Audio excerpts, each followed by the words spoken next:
আপনারা সবাই এসেছেন, এ আমার ভাগ্য। আপনাদের পায়ের ধুলো আমার বাড়িতে পড়েছে, এজন্য আমি আল্লাহর দরবারে শুকর জানাচ্ছি।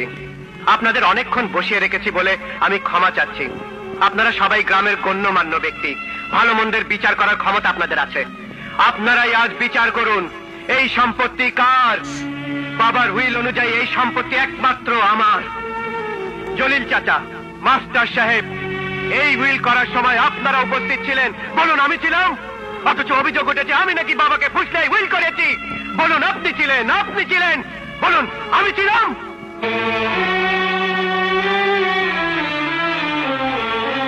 এই যে মা, না না মা নয়, সৎ মা, সৎ মা, তুমি বলো আমি ছিলাম? আমি বাবাকে উইল করতে বলেছিলাম? উইল লিখেছিলেন উকিল সাহেব, উইলে সই করেছিলেন বাবা, আর একমাত্র সাক্ষী ছিলে তুমি, আর উপস্থিত ছিলেন আপনারা সবাই। অথচ অভিযোগ উঠেছে আমি নাকি বাবাকে ফুসলে উইল করতে বলেছিলাম। আমার নামে মামলা করার কথা উঠেছে। এই কুলাঙ্গার আমার নামে মামলা করবে, মাকে কাঠ গড়ায় দাঁড় করাবে, আর আমি তা নীরবে সহ্য করবো? উঠে দাঁড়া, বল এদিকে আয়, সবার সামনে দাঁড়িয়ে বল, তুই আমার নামে মামলা করবি? বল মামলা করবি? বলো বাবাজি। হ্যাঁ বলো না ভাইয়া, বলে ফেলো না। আহা চুপ করে আছো কেন? বলো বলো বলো বলো। বলো না বাবাজি। চুপ করে আছো কেন? আহা বলে ফেলো না। বাবা নেই, কিন্তু উইল আছে। এই সেই উইল, এই বিষয় সম্পত্তি সব আমার, সব আমার। এ নিয়ে আমি যা খুশি তাই করব, বাধা দেবার অধিকার কারও নেই। এই চাল আমি উড়িয়ে দেব, পুড়িয়ে দেব, আমার যা খুশি আমি তাই করব। উকিল সাহেব বলুন।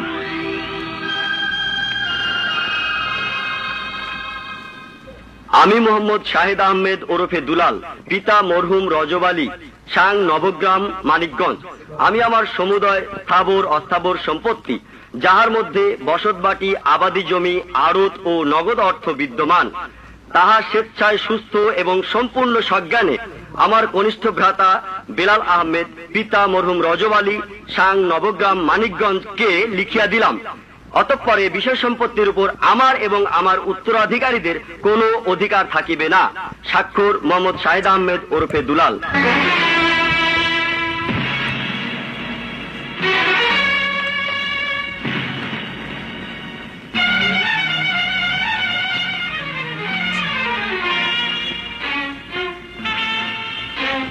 এই নে, এই উইলটা বাবা আমার হাতে দিয়ে বলেছিলেন, দুলাল এই রইল তোদের দু ভাইয়ের সম্পত্তি। আমি সেই সম্পত্তি বুক দিয়ে আগলে রেখেছিলাম। সম্পত্তি সম্পত্তি সম্পত্তি, এর জন্য এত বিরোধ? সব সব আমি তোকে দিয়ে দিলাম। বাবা যা যা আমাকে উইল করে দিয়ে গিয়েছিলেন তার সব আমি তোকে দিলাম।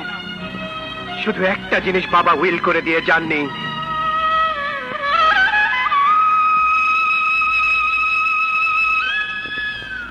বাবা মরার সময় বলেছিলেন, দুলাল এই নে, তোর মাকে আমি তোর হাতে দিয়ে গেলাম।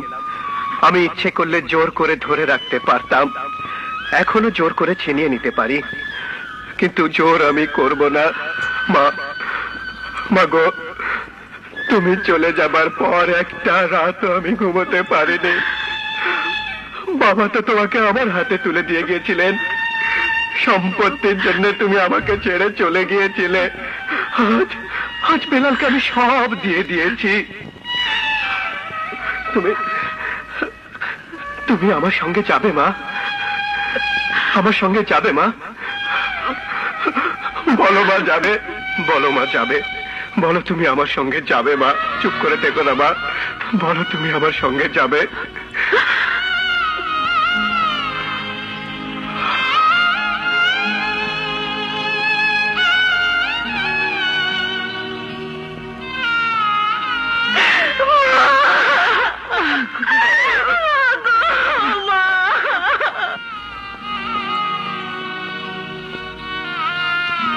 বাবার সম্পত্তির সব আমি তোকে দিয়ে দিলাম, শুধু দুটো জিনিস আমি তোকে দেব না। ও দুটো বাবার সম্পত্তিও না, আমারও না, ও দুটো তোর। আমি তোর কাছে এ দুটো ভিক্ষে চাই বেলাল, এ দুটো তুই আমাকে দে। আমি আর কিচ্ছু চাই না ভাই, আমি আর কিচ্ছু চাই না। দাঁড়া, এসো পারো। এই দেখ তোর ভাবি, এক কাপড়ে ওকে আমি ঘর থেকে বের করে নিয়ে এসেছি। কোনো সোনা গহনা আমরা নেইনি, একটা গহনা আমরা নেইনি। এভাবেই ওকে নিয়ে আমি মার হাত ধরে চলে যাব। কিন্তু এ দুটো আমি নেব বেলাল, তুই না দিলেও আমি নেব। হ্যাঁ, আমি নিয়ে যাব, আমি নিয়ে যাব, আমি নিয়ে যাব। চলি রে ভাই, চলো মা, চলো পারো, চলো।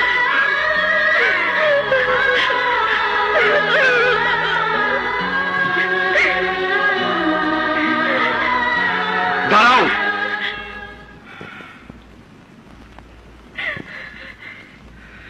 বাবার সব সম্পত্তি তুমি আমাকে উইল করে দিয়েছো, কিছুই বাদ দাওনি। আমি জানি এবং গ্রামে সবাই জানে জীবনে তুমি কোনোদিন মিথ্যে কথা বলনি। আজ তোমাকে একটা কথা জিজ্ঞেস করছি, বাবা মৃত্যুর সময় তোমাকে কি বলেছিলেন? চুপ করে থেকো না, বলো, চুপ করে থেকো না, বলো।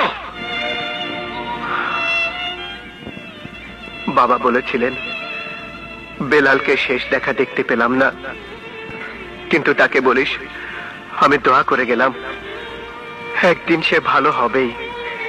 দুলাল, তুই বেলালকে ফেলিস নে বাবা, তাকে তুই দেখিস। তোর মা রইল, মাকে তুই পর করে দিস নি দুলাল। আরো আরো অনেক কিছু। তাহলে এই উইলের কোথায় আমার সে ভাই, যে ভাইয়ার কাছে বাবা আমাকে তুলে দিয়ে গিয়েছিল? দাও আমার সে ভাইয়াকে এনে দাও। দাও, বাবার শেষ কথা তুমি রাখবে না, আমার বাবার মতো ভাইয়াকে তুমি ফিরিয়ে দিবে না। না, আমি পারবো না, আমার বাবার মতো ভাইয়াকে তুমি ফিরিয়ে দাও। আমি পারবো না, আমি পারবো না, আমার বাবার মতো ভাইকে তুমি ফিরিয়ে দাও। আমি পারবো না, আমার বাবার মতো ভাইকে তুমি ফিরিয়ে দাও। আমি পারবো না, আমি বিষয় সম্পত্তি কিচ্ছু চাই না ভাইয়া, আমি শুধু তোমাকে চাই। আমার যে ভাইকে তুমি ফিরিয়ে দাও, তোমাকে ছাড়া আমি বাঁচবো না ভাইয়া, তোমাকে ছাড়া আমি বাঁচবো না। আমাকে একা মেলে তুমি যেও না ভাইয়া, আমাকে তুমি মাফ করে দাও, মাফ করে দাও, মাফ করে দাও। আমাকে একা মেলে তুমি যেও না ভাইয়া।